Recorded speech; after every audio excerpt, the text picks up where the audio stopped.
So we're going to go ahead and kick things off this morning, everyone. My name is Scott Griffin. I'm IPI's Deputy Director, and I'll be taking you through these sessions this morning here in the Oval Hala.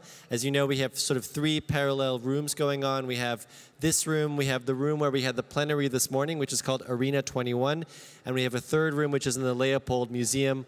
I'll let you know at the end of the session what's happening in the other two rooms after that. But this morning we have a really special conversation taking place here at Oval Hala. We're honored to be joined this morning by first Carlos Dada, who is actually IPI's World Press Freedom Hero last year from El Salvador, as well as Arif Sulfiki from Indonesia's Tempo Media Group. And this conversation about press freedom at risk, our global spotlight conversation, is being moderated this morning by Daniela Pinheiro, who has extensive experience as a journalist and editor in Brazil, in particular as the former editor of the weekly news and analysis magazine Época. Daniela, thank you so much. Welcome, and please take it away. Thank you, Scott. Good morning, everyone. It's a huge pleasure to be here moderating this conversation with two colleagues that I admire a lot, and I'm sure we'll have a lot to say. Well, here by my side is Carlos Dada. I will introduce him briefly. 25 years ago, Carlos Dada founded El Faro in El Salvador, an independent digital media that quickly gained recognition for its fearless reporting and uncompromising dedication to uncovering the truth, promoting transparency, accountability, and social justice through its groundbreaking work. El Faro become one of the region's most influential media watchdogs, playing a crucial role in exposing corruption, human rights abuse, and political injustice that have troubled Central America for years. As we all know, Central America, I'm talking about Guatemala, Honduras, Nicaragua, is one of the most dangerous places for journalists facing government harassment and complex legal challenges like we have never seen in journalism in recent years. Since President Bukele took power in 2019, freedom of expression in Salvador has drastically declined. Bukele has a plan to destroy the press and democracy in the country, and he's doing that. Today, by the country's laws, anyone is forced to show their mobile phone messages and can have their house overrun by police officers for searches without any reason. In 1 year, more than 70,000 people were arrested by the police due to this authority policy, often for nothing. In the press, the impact was brutal. Journalists are persecuted in a way that has rarely been seen before. The scenario is in the region is quite complex. There is everything. Bank accounts of media companies being blocked, journalists being imprisoned for no reason, offices being burned down, embargoes on supplies like newsprint and ink, and detention for sharing information on social media. Carlos Dada was monitored for more than a year with the Pegasus spy software, which is only sold to governments, making it clear that this government can only be that of his own country. Once installed on a device, Pegasus can monitor text messages, search histories, and GPS locations, and even turn on the device's microphone and camera to record conversation without detection. It happened to Dada. In its mission to destroy the independent and reliable press, Bukele's government has also opened an investigation of money laundering against El Faro. Of course, this is a false accusation, but imagine what it's like to be an independent journalist having to defend yourself in a case like this. For all these reasons, El Faro announced that it had moved its business operations to Costa Rica. Dada no longer lives in El Salvador. He's one of the many journalists who have had left the country. He spends the day on the phone, I saw that, with lawyers all the time, barely doing his job. That's hard, really hard. President Bukele has the approval of 90% of the population. And I want Dada to explain us why. and he will probably be re-elected in February. And the future of the country, according to Dada, is heading to a dictatorship again.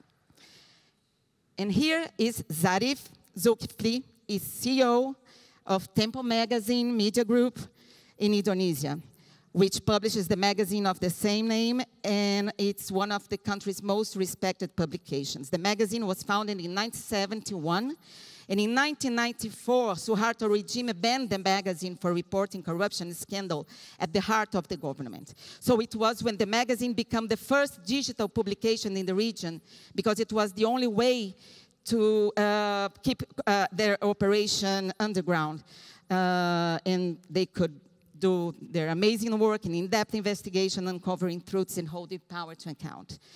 Although Indonesia has had a well-deserved regional reputation for its democratic press environment, since the end of dictatorship in 1998, the country has gone through multiple changes regarding freedom of expression, such as the so-called press law, and the implementation of laws on electronic communications that are undermining the independence of the digital media sector.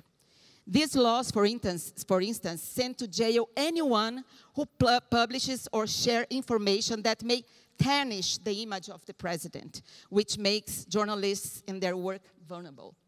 At the same time, the press in Indonesia is also building a remarkable structure to defend itself from risks to democracy and journalistic work. So I would like to hear Arif about what is being done there, too.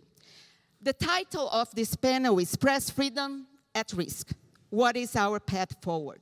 It's exactly. This is what this panel will propose, to share here the experiences, the how-to, the do and don'ts, the lessons learned by these people who are dealing with terrible situations that, unfortunately, at some point and to some extent, all of us here, regardless of economic or social condition of our countries, will end up facing, because it's an organized movement worldwide. And unfortunately, it's no longer only a risk, it's a fact. Authoritarian leaders and politicians use the same playbook to attack the press. It's time for us, journalists, to have our own playbook too, to defend journalism and to continue being able to do our job. So, I was editor-in-chief of a political magazine in Brazil, and I had massive problems during Bolsonaro's government. So I decided to resign because I had problems also with the media organization I used to work for. I didn't had any support when I was sued by Bolsonaro's sons, and I lost the case. My defense was very poor, and when I was trying to talk to the legal department on my organization, I realized they are so much better in dealing with problems from the 20th century, like plagiarism, things like that, not with problems from the 21st century, like threats and harassment. Bolsonaro supporters, in a way of trying to harass me, they published the picture of my daughter, for example, on Twitter. And when I got there, the legal department, my lawyers at the news organization just said, but this is not a crime. What should we do? So it's very important to hear lessons in how these people are working. And I want to start with Dada. Dada, what it's like to do journalism under such absurd conditions? And what have you learned about what you should and shouldn't do when covering a populist and an authoritarian government? Hello. Thank you for coming. Gracias, Daniela, for the very generous introduction. What's it like? I think I have to start saying I don't think I have an exceptional story. Unfortunately, what we are going through is what many of our colleagues all around the world are going through. And even if it sounds very hard to do our job under these conditions, we are still lucky in a way that I would like to address immediately. please look at the portraits that are around us here. These are colleagues that were killed. Not killed in a front line, not killed in the line of duty, as it is said. They were deliberately targeted and assassinated, all of them. In that sense, the ones that are here telling that we work under harsh conditions, it's true, but in a way we are lucky. There's hundreds of our colleagues that have been deliberately assassinated in the last year. No one signs in for this job believing this will be its destiny. When we talk about press freedom, I more and more think that we shouldn't only focus on the word press, but also on the word freedom. Journalism needs to be free to be exercised. We need freedom of thought. We need freedom of exercise of what we're doing. More and more, as Daniela was saying, on the rolling back of democracy in this time that the world is going through this convulsion and this transition, journalism is being threatened and attacked on many fronts because we usually offer through editorial processes a version of reality that is uncomfortable to power. This is not new. This is our duty. This is what we try to do for all the time that we do journalism. The point is that those in power are concentrating more power and therefore diminishing, sorry by the contradiction, diminishing our right to exercise our rights and threatening our freedom. So I do believe that one of our duties right now, of all journalists all around the world, is to defend that freedom, to not let anyone take that freedom away from us. Because when we don't have freedom of thought and freedom of exercise, when we start making concessions because it's safer for us, then we can't do our job properly anymore. We can't serve our communities anymore. That's why we have to concentrate so much on defending these freedoms. In the case of Central America, the crisis of democracy has come very fastly in the last years. As I speak, one of my colleagues, the most prominent Guatemalan journalist, Jose Ruben Zamora, is already facing his 8th month in prison. There's more than 200 Nicaraguan journalists practicing from exile. In Nicaragua, there's no free media anymore. They have all been closed, and most of my colleagues are doing a brave work trying to do journalism from exile. There's journalists being exiled from Guatemala. Honduras is still one of the most dangerous countries on earth to practice journalism. And in El Salvador, we are seeing this concentration of power, this guy running to a dictatorship that believes that free press is the enemy, and he's very popular. So we have determined the immediate need to protect ourselves and to protect those freedoms. Moving to Costa Rica has been done. We have not moved the newsroom. We just moved our legal operations to get away from the possibility that this guy grabs El Faro and paralyzes us and stops us from publishing. That keeps us safer. With Pegasus, 22 out of 30 El Faro employees were targeted and surveilled with Pegasus for a year and a half. But we are not in a corner crying about what happened to us. We have sued NSO, the Israeli company that fabricates Pegasus. We have sued them in a tribunal, in a federal court in California that has been already admitted by a judge. We need to think that we have agency, and we need to exercise that agency to defend ourselves and retaliate as much as we can and according to our own parameters. But I believe the biggest protection that we have is our journalism. We can't fall to the temptation of lowering our public discourse to the levels that the powerful want us to lower it.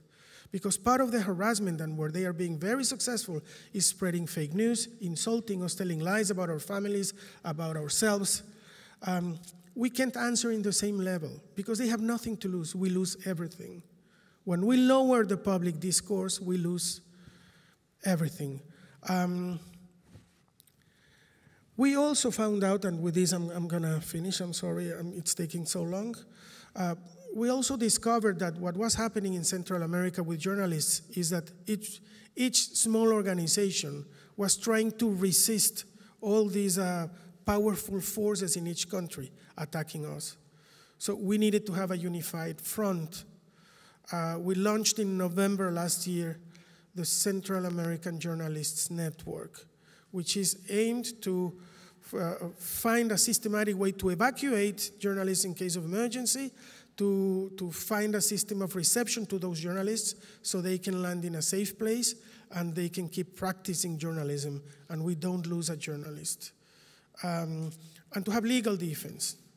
More and more, the way to silence journalists is criminalizing what we do, bringing us to court, because they know we can't afford that. Very few journalists can afford these long processes, paying lawyers, and they know this. It's very extenuating. It takes a lot of our time. It takes all of our resources. So we need to find ways to give some legal support to those journalists that are being taken to court. So here's the good news. There's a lot of people all around the world, organizations that are not of journalists, that are of lawyers, for example, that have also seen the risks for our profession right now. And they are also organizing to give us support. There's a lot of people involved in these efforts. We need to join the dots, and we need to join forces. And I have to say, as an ending point, that even if in Central America journalism has never been under this harassment and attack since the end of our civil wars, which means in our democratic era, even though never before in Central America we have seen a better journalism. So I have to say I'm so proud of my colleagues and their commitment to keep doing journalism and serving their communities. I do believe that moving forward instead of just being paralyzed by all these attacks is the best way to defend ourselves. And again, keep our journalistic standards and being more rigorous than ever. Thank you, Dela. Arif, what does Indonesia has to teach the world about how to deal with the threat to press freedom and the media's capacity to respond to them? Yes, thank you very much, Daniela, Carlos, and very distinguished guests. The story of Indonesia press freedoms is started in 1998, like you mentioned before, after the step down of President Suharto, the authoritarian president, and then replaced with a new government that was elected democratically. One of the good things about the Indonesian political reform is when the parliament, Indonesian parliament, released the law, we call it press law in 1998, that at the first articles of the law saying that banning of the media is prohibited. This is I think at that time the DPR, the parliament, thinking about 3 medias that was banned in 1994 to 1998. One of them is Tempo, the media that I work here now. The second one is journalists cannot be prosecuted, cannot be criminalized, and the censorship of the media is also prohibited. So it's a very, very huge changes in Indonesian politics at that time. And who taking care of the Indonesian press freedoms? Because the government is not allowed to intervene the media. Then we made the press councils. So press council is an independent body that regulate himself, is not regulated by the government and so on and so forth. And the press council in Indonesia is mediating when people's complaints about the quality of the media. Before that, the complaints coming from people to the government, and the governments go it through to the police. And the press, the media was banning, and journalists was sent to jail, and so on and so forth. So after that law, the press councils was taking care of everything. So there is no interference from any kind of the stakeholders. So until then, it looked like beautiful until then. But you know, like Carlos Dada said, that never, ever the government that really want to protect the freedom of the press because of they have their own interest. So everything is changing when the other government after that producing we call it the ETA law. That's a law about electronic transactions. But inside the articles of the new law, they can put press production as a defamation. So people can go to jail. I mean, journalists can go to jail, not by the press law, but by the new law. And then the other things that is very, we in Indonesia is very sad, when the new government under Jokowi, they produced the revision of criminal law that saying in one article that when the media was publish or write about fake news, the media can be convicted wrong because he's spreading the information. For example, the fake news about Pentagon that was attacked. So when the media wrote about that, the media can be sentenced because he's spreading the fake news. So the new articles cannot make a difference between inaccurate information and the fake news. That's the new problem that we have. And also another thing is we realize that after the political reform in Indonesia, we realize that anyone can make the media. Not only the independence body, not only the journalists, but also the political party, the people in the government, a business tycoon, and so on and so forth. So it has happened now after 25 years. So most of the big TV stations nowadays in Indonesia belong to the political parties, leaders, and a big tycoon. So we cannot rely on them in terms of how to make the natural and independent informations, because it's belong to someone who has interest in Indonesian politics. I think that's the problem that we have, Daniela. Thank you. With this idea of how to do things, or that people will face at some time, problems that you had already faced, what do you think what you has done wrongly in the beginning in El Faro, for example, covering Bukele, that in perspective you won't do again? I think I made a political miscalculation. El Salvador particularly was a poster child of peace agreements, because through a peace agreement we ended our civil war in 1992. That's where our democratic era began. Since then, the political system was dominated by the two extreme forces that made the war to each other, and that through the peace agreement decided that they would administer their differences in the state institutions. In the right hand, Arena, the National Republic Alliance, which was the extreme right party that completely occupied from center to the right political spectrum, and in the left, the FMLN, the former revolutionary forces.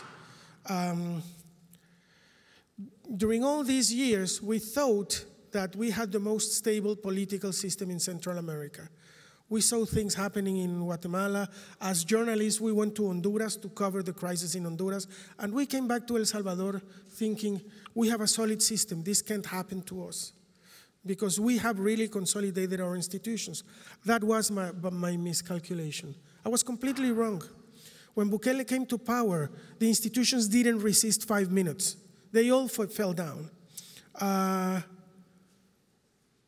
What made me think otherwise?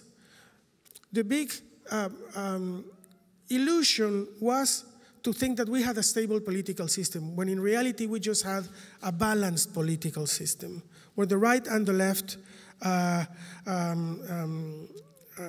power was distributed among them, and each one served as balance to the other. Each one put the limits to the power of the other. It was not the institutions. It was the way the institutions were managed by these two forces that didn't like each other. When another guy came and destroyed these forces, then there were no more institutions. They all fell down. I think you were asking me yesterday, Daniela, how do you know when democracy is over, when an authoritarian regime has begun, or a dictatorship? And my answer is there's a clear answer to that. When a person in power violates the Constitution and there's no consequences for that. That's the biggest proof that there's no more balances. And democracy is not the act of voting. It's a system of checks and balances. Even if there's a legal limit to a person's power, if in practice there's no limits because no one can enforce that body of law, then you are in front of a dictatorship. We say in the case of President Bukele that we are after an autocratic regime that is one step from becoming a dictatorship. What is that step? That step will happen in February. We can write it down on the calendar. He will be re-elected, even when our Constitution literally prohibits re-election in 6 articles. But there's no legal way to stop him. He staged a coup d'etat against our Supreme Court. Unconstitutionally, he appointed other judges, and these judges on their first resolution concluded that, yes, the Constitution prohibits re-election, but that was not the spirit. So re-election has now been approved by this Supreme Court. He controls the whole system. Today, we are facing our 14th month in an emergency regime. The Congress decreed a state of emergency to fight gangs. 14 months after that, right now the police can arrest you without an order from any judge, just because the policeman thinks that you are suspicious of anything, and bring you to prison. And the preventive times to stay in prison, which were 72 hours, have been extended to 15 days and then to 30 days and then forever. People are subject to summary trials. In some cases, 500 people are declared at once guilty by one judge. They don't have a right to see their lawyers. There's no more rule of law in my country. 70,000 people have been captured in the last 14 months. They are rotting in prison. We have proved systematic tortures, killings inside prisons. They don't have access to their lawyers. They don't know who their accusers are, what they have been accused of, and they can't even see their relatives. That's where we are. And then again, the most impressive thing is that this is all ruled by the most popular leader in Latin America, enjoying from 85 to 90% of popularity. And you asked me why in the beginning. Well, I believe that in the end, the people that promised democracy as a solution to our problems were unable to deliver solution to people that have urgencies. This is not about which thing I prefer. This is urgency, survival urgency. I need someone to take the gun of the gang members off my head. I don't care if it's democracy or not. This is just natural.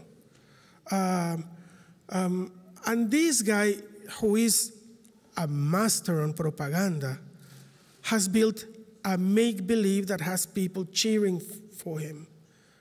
These will have consequences in the future. But right now, he's very popular. As we know in all the historic cycles, this popularity will diminish. What will happen then? He has already doubled the numbers of members of the armed forces. We have seen this before. And I'm not very hopeful for what's going to happen in the next few years. I am very hopeful for the future, because there's also a lesson from history. This will also end. So what's the question for us journalists? When this ends, where do we want to be then? And when we answer that, we have to start working together right now. My answer to that is I can't give any concession on the rigorosity of my editorial standards, because when this ends, I still want to be here, doing the same thing. And even though right now we are publishing, for example, systematic torture, and it has no consequences, hopefully it will have in the future.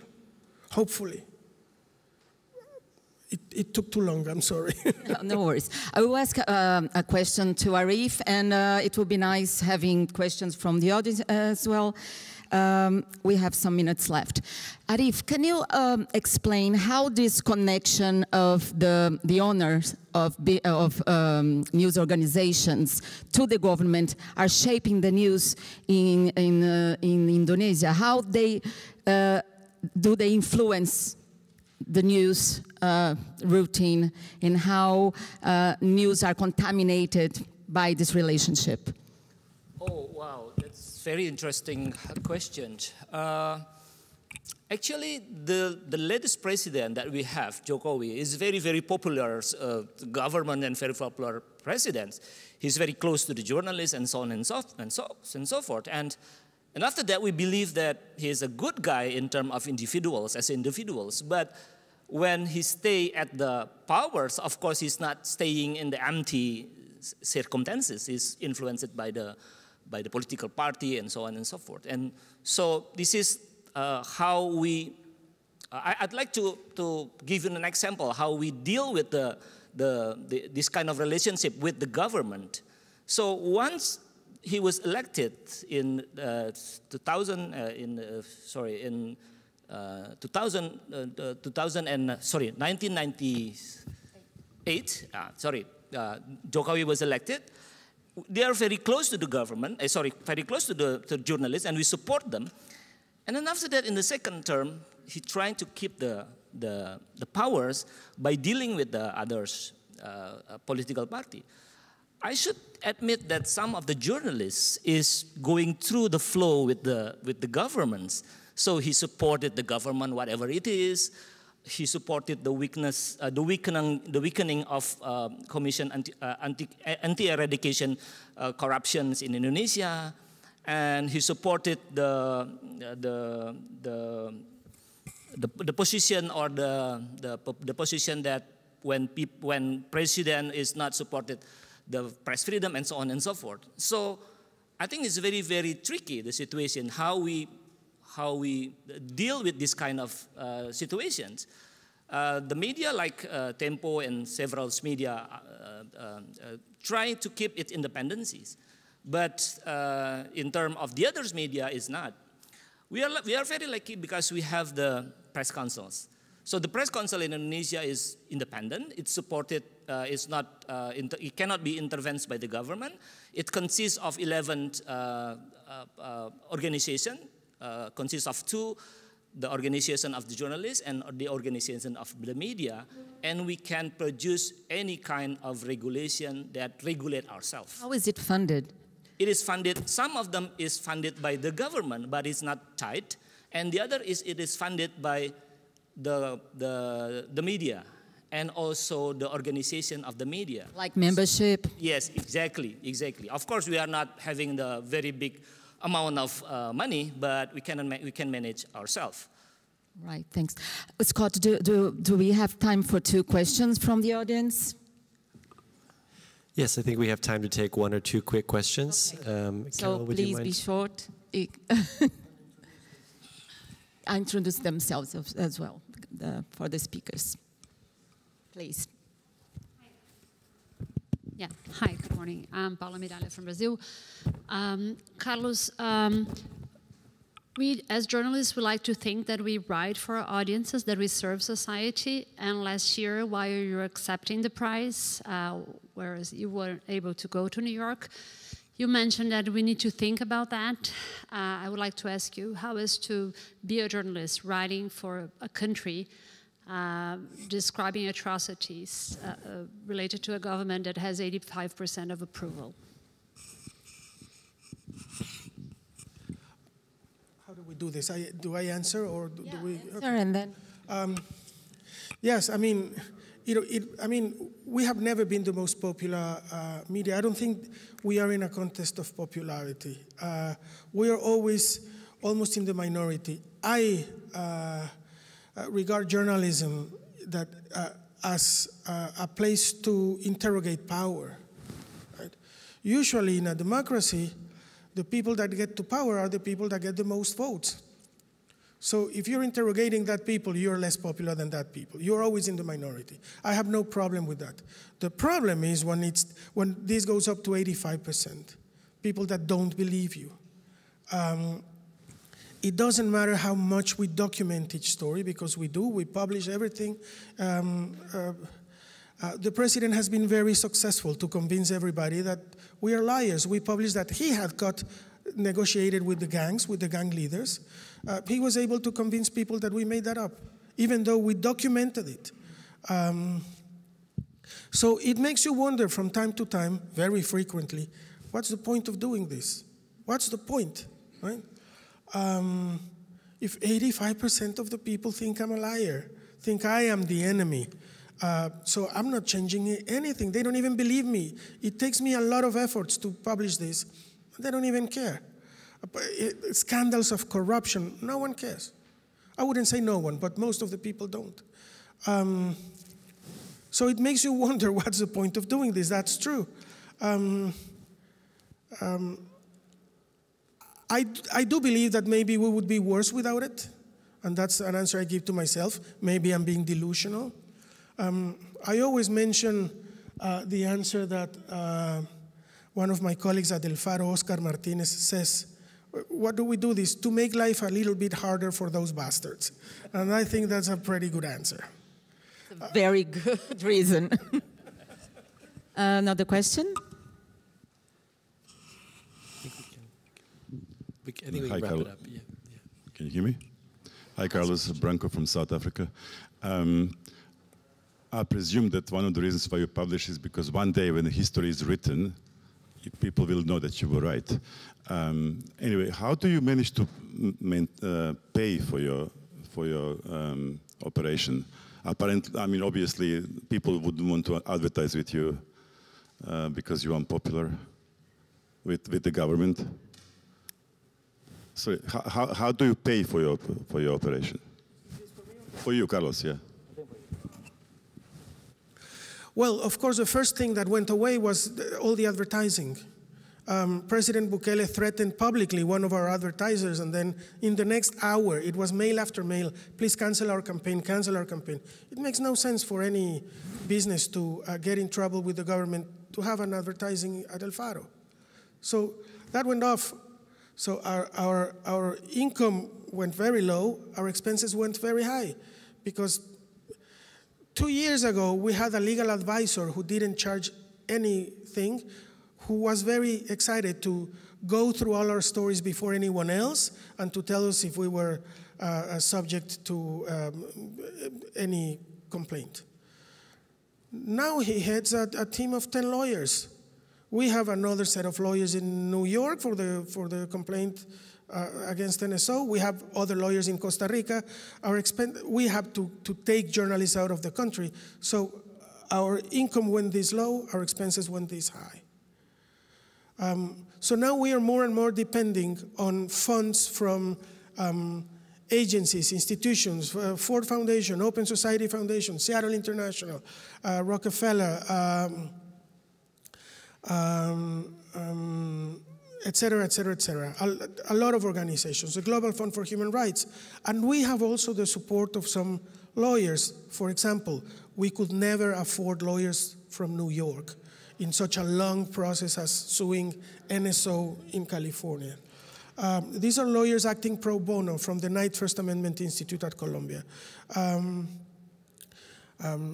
So yes, we have been trouble with the money, a lot of trouble, and that's part of their success. because we are spending much more time and much more energy in getting funds, in protecting ourselves from all the legal processes, and in telling our stories, which is also part of the protection strategy for us. I think they are winning in this case. All the time I'm spending on this, I could spend on investigating their exercise of power, trying to discover more corruption scandals. Yes, they are being very successful. So what happens now? We're more dependent than ever on international cooperation. We already did a very expensive journalism because investigative journalism is very expensive. But we had managed to get our commercial income higher than our income from this kind of funding. Now, we have no more commercial incomes. So we ran out of time, unfortunately. Thank you so much for coming, for being here, and have a good Congress. Thank you. Thank you, Dada. Thank you.